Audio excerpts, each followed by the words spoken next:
Good morning students. स्वागत है आप सभी का ऑनलाइन क्लासेस में।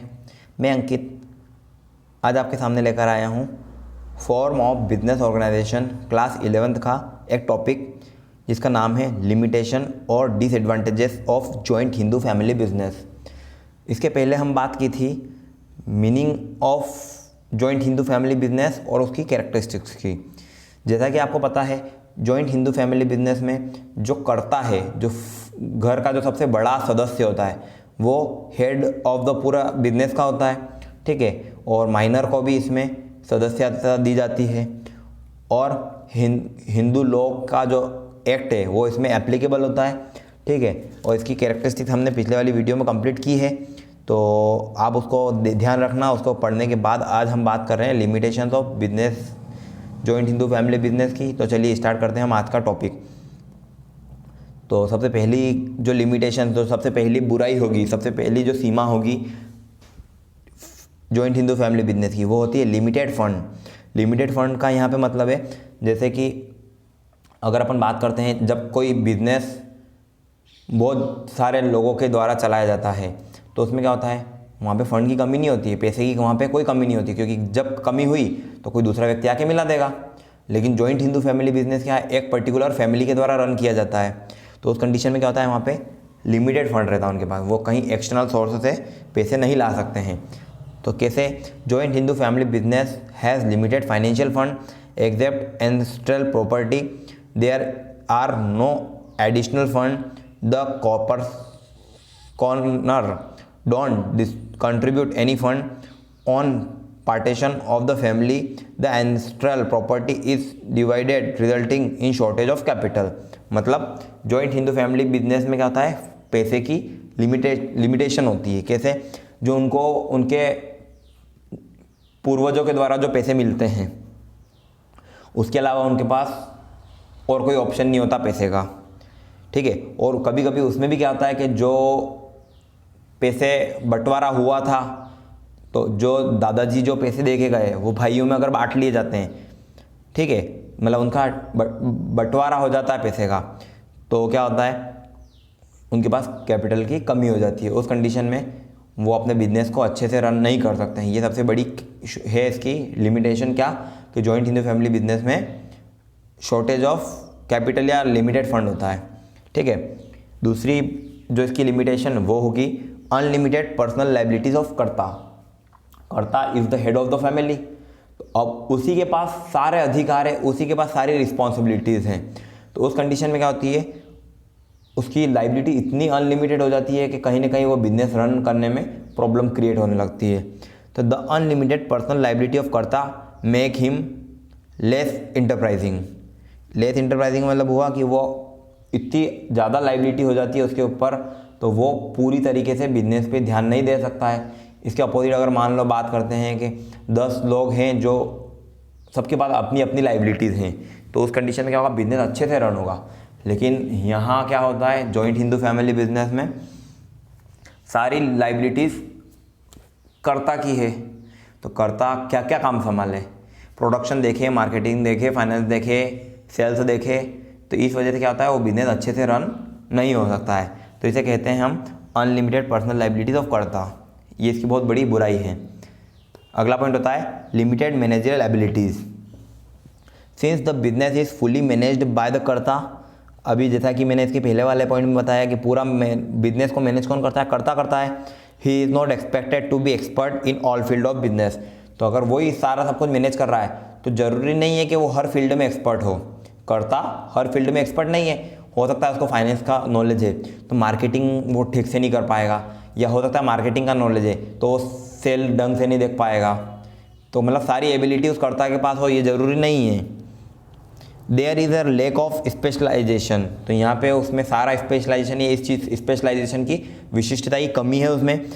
The limited managerial capacity of karta affect successful flourishing of business. तो उसकी जो कमी है किसी भी पर्टिकुलर फील्ड में, तो वो किसी भी बिजनेस को अच्छे से रन करने में कहीं ना कहीं एक प्रॉब्लम क्रिएट करेगी। तो इसे हम कह सकते हैं कि लिमिटेड मैनेजरियल एबिलिटी, मतलब अगर कर्ता में किसी भी एक चीज़ की कमी है तो बिजनेस अच्छे से रन नहीं होगा। ये इसकी बहुत बड़ी बुराई कहलाती है। उसके बाद होता है डेंजर ऑफ हैस्टी डिसीजंस, मतलब जो जल्दी जल्दी में जो निर्णय लिए जाते हैं वो कहीं ना कहीं घातक साबित हो सकते हैं एक बिजनेस के लिए। कैसे? Sometime the business decision of karta may be hasty and irrational as he is overburden with his work, मतलब कभी कभी जल्दी में अगर कर्ता कोई डिसीजन ले लेता है और अगर मान लो कोई गलत डिसीजन ले लेता है, क्यों? गलत डिसीजन लेना स्वाभाविक बात है क्योंकि सारी रिस्पॉन्सिबिलिटीज़ कर्ता के पास है, तो वो कहाँ कहाँ ध्यान लगाए। और ऐसी कंडीशन में मान लो उसके द्वारा कोई अगर गलत डिसीजन ले लिया जाता है तो वो बिजनेस के लिए कहीं ना कहीं प्रॉब्लम क्रिएट कर देता है या उसको अनसक्सेस की तरफ ले जाता है। ये भी इसकी एक बहुत बड़ी लिमिटेशन कह सकते हैं हम जॉइंट हिंदू फैमिली बिजनेस की। उसके बाद आता है possibility of conflict. Possibility of conflict मतलब हुआ झगड़े, कॉन्फ्लिक्ट होता है झगड़ा, है ना, लड़ाई झगड़े की संभावना जॉइंट हिंदू फैमिली बिजनेस में बनती है। और आप भी देखते ही होंगे नॉर्मली अगर कोई ऐसा बिजनेस है जो कि परिवार के सदस्यों के द्वारा चलाया जा रहा है, जहाँ पे पापा, अंकल, दादाजी, उनका भी कोई भाई, सब मिलकर अगर बिजनेस रन करते हैं तो वहाँ पे कॉन्फ्लिक्ट होता ही होता है। मतलब ये हर घर में या कहीं पे भी एक जॉइंट हिंदू फैमिली बिजनेस में आप देख सकते हैं। वो कैसे? Sole power of control and management of joint Hindu family business in the hand of the Karta may give rise suspicious and distrust in the mind of other corporations, मतलब जो सारा अधिकार है वो किसके पास है? कर्ता के पास है। तो सारे बिजनेस से रिलेटेड डिसीजन लेना है कर्ता को, वही रिस्पॉन्सिबल है, वही अथोराइज्ड है उन सारे डिसीजंस के लिए।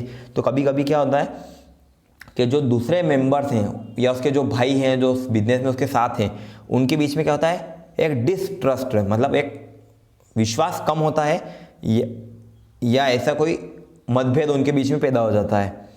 कॉन्फ्लिक्ट में also develop as the karta alone know all the trade secrets which may eventually lead to split in the joint Hindu family system and disintegration of the family business.